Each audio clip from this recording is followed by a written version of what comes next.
5 teams is a big number to put into the college football playoff. I don't think it's impossible. Hard, to be sure. Not impossible. Here are teams in the SEC that I feel and that Vegas feels are playoff caliber. You know, when I was putting together this list, I was this close. I mean, this close to not putting Texas. That's an SEC school. Don't forget that. Georgia, Bama, Ole Miss, LSU, Tennessee, Texas, Missouri. That's 1, 2, 3, 4, 5, 6, 7. 7 teams in the SEC that are playoff caliber.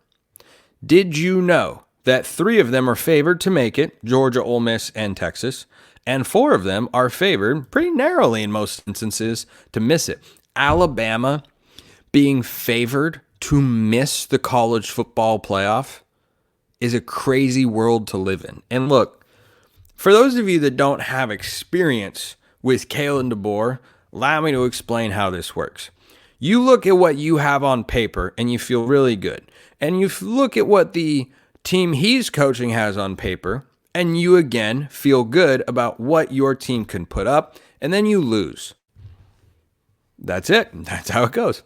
That's how it has been the last several years. With Kalen DeBoer as a head coach in college football. Ask, I don't know, anyone he's coached against. Michigan got the better of him. That's just about it. And randomly, 3-9 Arizona State in 2022. That's the last time Kalen DeBoer lost a football game before the national championship. Now he's at Alabama. And after their roster was kind of gutted in the early portion of the transfer portal cycle, they reloaded and they have brought in really good players. And I think this is going to be the worst Alabama team Kalen DeBoer coaches. And I think they're going at least 9-3. At least. Because that guy's a heck of a coach. Their schedule's not a cakewalk. That guy's a heck of a coach. Early in the year, though, it's not a huge threat. They do go to Wisconsin. I expect them to win that game.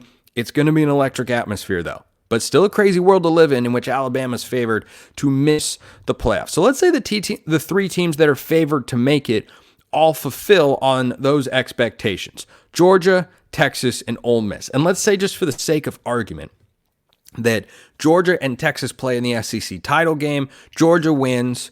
We'll call them, how many games is it? 13? We'll call them 12-1. Let's call Georgia 12-1, and let's call Texas 11-2. They're into the playoff. Let's say Ole Miss goes 10-2. They're into the playoff. I think that's a bare minimum. I think 3 is the bare minimum number of teams, because between Alabama, and it's hypothetical, between Alabama, LSU, Tennessee, and Missouri, do you think any of those teams are winning 10 games? Some of them are. They're not all going to be 10-win teams, but there are going to be several. I think whether they get 5 teams in, I think 4 is probably the number I would land on. Because I think 3 is a lock. I think 3 is an absolute lock. The teams that play in the SEC title game are into the playoff. Both of them. One will have a bye and one will not. Simple as that. Done. The team that missed it by a game, maybe Ole Miss loses to Georgia and goes 10-2 instead of 11-1. I really like Ole Miss this year with Lane Kiffin, Jackson Dart and company in their top-ranked transfer portal class. Guys like Walter Nolan along the defensive line, amongst others. I really like that Ole Miss roster. Let's say they go 10-2. In. They are absolutely in. Are those going to be the only 10-win teams? Maybe. Maybe they beat up on each other a little bit. Maybe everyone is good enough to be at that level, but not good enough to push through.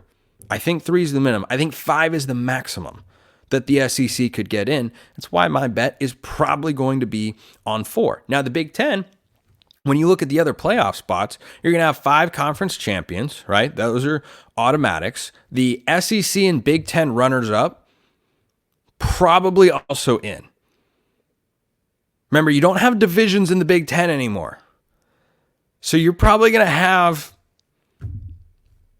at least a 10-3 team that loses the Big Ten title game after the game. That'll be their record, 10-3. Could very well be 11-2. You could have a pair of 11-1 teams in the Big Ten. The top 2 favorites are Ohio State and Oregon. If you have 2 11-win Big Ten teams, they're both in. The number 3 team I mean, that's Penn State acting as Brucey in The Longest Yard. My time to shine. 10-2. As Joel Klatt eloquently puts it, forever a bridesmaid in the playoff, not the bride. But this year, everyone's a bride. You get a playoff spot. You get a playoff spot. Thanks, Oprah. So Penn State could very easily be in. I think 3 is the number that the Big Ten likely ends up at. So if you go 3 from the Big Ten, 1 from the group of 5, that's 4. The Big 12 champion, the ACC champion, that's 6. You got 6 spots left. I think Notre Dame, they're favored to make the playoff. More likely than not, I would put them in, assuming, as I talked about recently on the show, if they beat Texas A&M week 1, I think Notre Dame's making the playoff. I think it is that simple because they will not lose all of their big games the rest of the year, and they go 10-2, they'll be in. So let's just do some counting here. 3 Big Ten, 1 Big 12, I think 1 ACC, maybe 2. I think the ACC is more likely to get 2 teams in than the Big 12, but I also think 1 could very easily be the number there. You got 1 ACC, 1 Big 12, that's 2, 1 group of 5, that's 3, and then 3 Big 10, that's 6, and then Notre Dame is 7. The spots are there. The spots are there. This will come down to what the committee thinks about a 9-3 SEC team or a 9-3 Big Ten team, or if you're thinking outside the box, another 11-1 group of 5 team that maybe has a quality non-conference win somewhere, or what do they think about a 10-2 Big 12 team? If the Big 12 doesn't have a lot of teams in the top 25, or an ACC team, do they put somebody else into the mix? They certainly could. I think you've got a handful of playoff caliber teams, but are they going to have playoff caliber seasons? That's an important distinction. You see teams every single year, think Georgia a season ago. They were playoff caliber as a team. Didn't have a playoff caliber season. Florida State, playoff caliber team. Did not have a playoff caliber season. And I know that will get some people all sorts of hot and bothered. They won all their games. They would have been blasted. Everyone knows it. You know it. I know it. Everybody knows it. You just don't want to admit it. But you know what? That's okay. We don't need to go back down that particular rabbit hole there. I think 5 is the maximum number of teams the SEC could get in. I think it's at least 3 and probably 4. But one thing that I'm really fascinated to see, even though, as I stated, I'm not a fan of the 12-team playoff, doesn't mean there aren't going to be interesting components or exciting elements to it. Home playoff games, electric. Frankly, don't know why we didn't think of that in the 14 playoff, because that's quality stuff. Now, in the 14 playoff, maybe it made less sense because you're kind of looking at, different conference champions and playing them in bowl game destinations, and I understand all that. But one of maybe my favorite element of a 12-team playoff, home campus playoff games. Yep. Give me that. That's going to be great.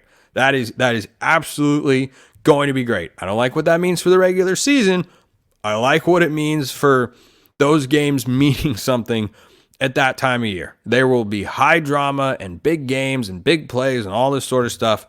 And then everyone will just lose to the top teams in the country. But let's ignore that right now. What I'm interested to see, how does the committee value a 9-3 Big Ten or a 9-3 SEC? That's going to be crucial to determine who gets those at-large spots. Because I think 3 from the Big Ten and 3 from the SEC are locks. And 3 from the other conferences combined are locks. That's 9 of the 12. What do you see in those other spots? We're going to find out. Season is under 100 days away. Isn't that exciting? Indeed, it is. Speaking of the season, there are going to be Friday night kickoffs. I love Friday night kickoffs when they're not happening to my team. Sort of, kind of. We could have madness, including a potential upset in the Big 12. Coming up next. This episode of Locked On College Football brought to you by our friends over at Game Time. With killer last-minute deals, all-in prices, views from your seat, and their lowest price guarantee, Game Time takes the guesswork out of buying NBA tickets. Say you want to go to game 2 between the Timberwolves and the Mavericks, then guess what? Game Time is the place to go. If you want to attend the Eastern Conference Finals or the NBA Finals, which will probably be the Celtics, and I hope the Timberwolves. I really do. I really, really do. The Wolves deserve it. But you can find everything you want over at Game Time. Save up to 60% off buying last minute for sports, concerts, comedy, theater, etc. You can save even more with exclusive in-app deals. Just go check them out. They take the guesswork out of buying NBA tickets. That is what Game Time is about. Download the Game Time app, create an account, use code LOCKEDONCollege for $20 off your first purchase. Terms apply. Again, create an account, redeem code LOCKEDONCollege. All one word, college in all caps, for $20 off. That's Locked On College. Download Game Time today. Last minute tickets, lowest price guaranteed.